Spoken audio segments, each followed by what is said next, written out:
Assalamualaikum warahmatullahi wabarakatuh. Selamat pagi semuanya. Pertama-tama yang kami hormati kepada Ibu Profesor Dr. Retno Purwani Setyaningrum, SMM, selaku dosen mata kuliah Manajemen Evaluasi Kinerja di kelas MA 21A02, dan teman-teman yang telah menonton video ini, kami ucapkan terima kasih.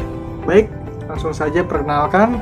Nama saya Yulisti Herlianto sebagai moderator di kelompok 10 yang berjudul materi metode penilaian kinerja.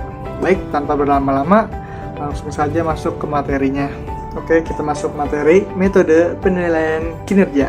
Jadi, penilaian kinerja yang baik adalah yang mampu menciptakan suatu gambaran yang tepat mengenai kinerja karyawan yang akan dinilai.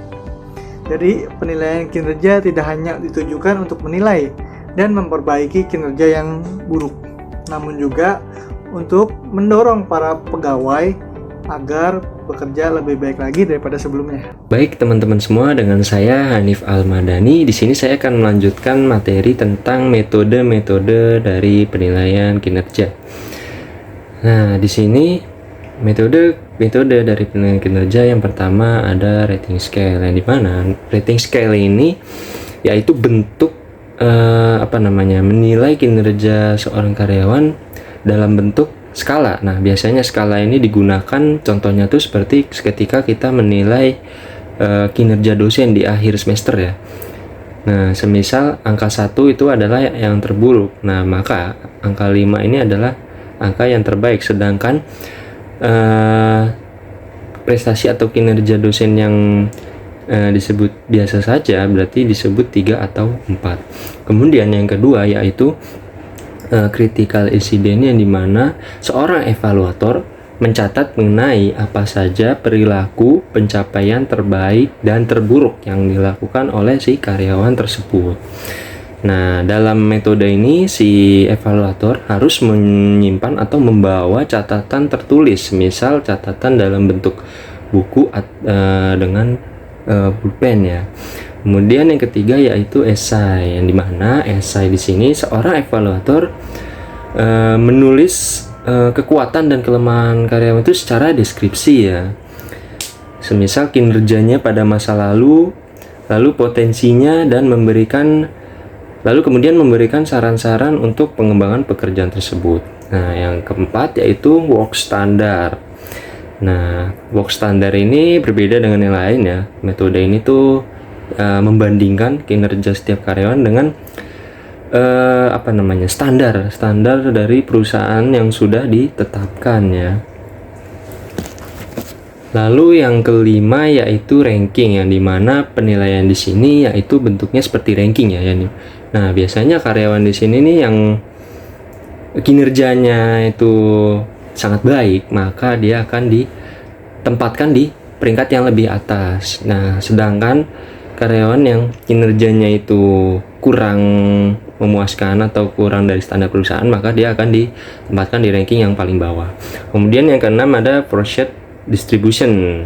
Lalu yang ketujuh ada behaviorally ensured rating scale. Baik, yang selanjutnya yaitu mengenai permasalahan dan kondisi dalam penilaian kerja. Yang pertama, biasanya penilaian kerja yang dilakukan kadangkala bersifat subjektif, yang dimana artinya di sini pihak atau evaluator yang menilai kinerja seorang karyawan itu dia menyimpulkan lalu merekomendasikan berdasarkan pandangan dari pemikirannya yang dimilikinya, jadi tidak sesuai dengan standar perusahaannya. Kemudian yang kedua yaitu hasil penilaian kerja kadangkala jika tidak sesuai dengan yang diharapkan akan menimbulkan goncangan psikologis bagi si penerimanya gitu. Kemudian yang ketiga yaitu jika metode kinerja yang dibuat adalah bersifat ingin melihat kinerja dengan jangka pendek yang terbaik. Nah, ini memberi pengaruh negatif terhadap karyawan yang kinerjanya itu jangkanya sangat panjang ya, secara tidak langsung terabaikan gitu.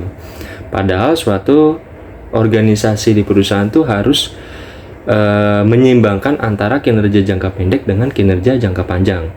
Nah, kemudian yang keempat yaitu biaya yang dikeluarkan untuk melakukan penilaian kinerja tidaklah murah gitu ya. Semisal apabila jika itu mengundang tenaga ahli dari luar seperti konsultan psikol. Jadi kalau semisal mengundang tenaga ahli dari luar gitu, maka akan mengeluarkan biaya yang tidaklah murah. Otomatis perusahaan akan mengeluarkan biaya-biayanya untuk tenaga ahli tersebut dari luar tersebut ya. Kemudian yang kelima yaitu hasil penilaian kerja akan menjadi bahan masukan pada pimpinan. Jadi di sini maksudnya adalah dari hasil kinerja-kinerja karyawan yang sudah dilakukan dan itu memenuhi standar, maka si pimpinan ini akan mengambil bahan atau masukan dari hasil kinerja karyawan tersebut ya. Kemudian yang keenam, jika hasil penilaian kerja dipublikasikan dan para karyawan mengetahui hasil penilaian tersebut, maka itu bisa menjadi bahan pembicaraan. Biasanya karyawan yang dia mendengar ada karyawan di situ kinerjanya baik, nah kinerjanya itu memuaskan perusahaan. Biasanya ada saja karyawan itu yang iri ya. Biasanya dia itu pasti akan gosip dengan rekan-rekan kerja lainnya. Nah, dari metode-metode tadi yang sudah saya jelaskan, nah di sini terdapat juga metode yang agar proses evaluasinya ini bisa dilaksanakan secara optimal dan mendapatkan hasil yang maksimal ya. Apa sajakah itu? Yang pertama yaitu metode feedback 360 derajat. Nah, untuk mengukur produktivitas, metode penilaian kerja pertama yang perlu Anda terapkan itu adalah feedback 360 derajat.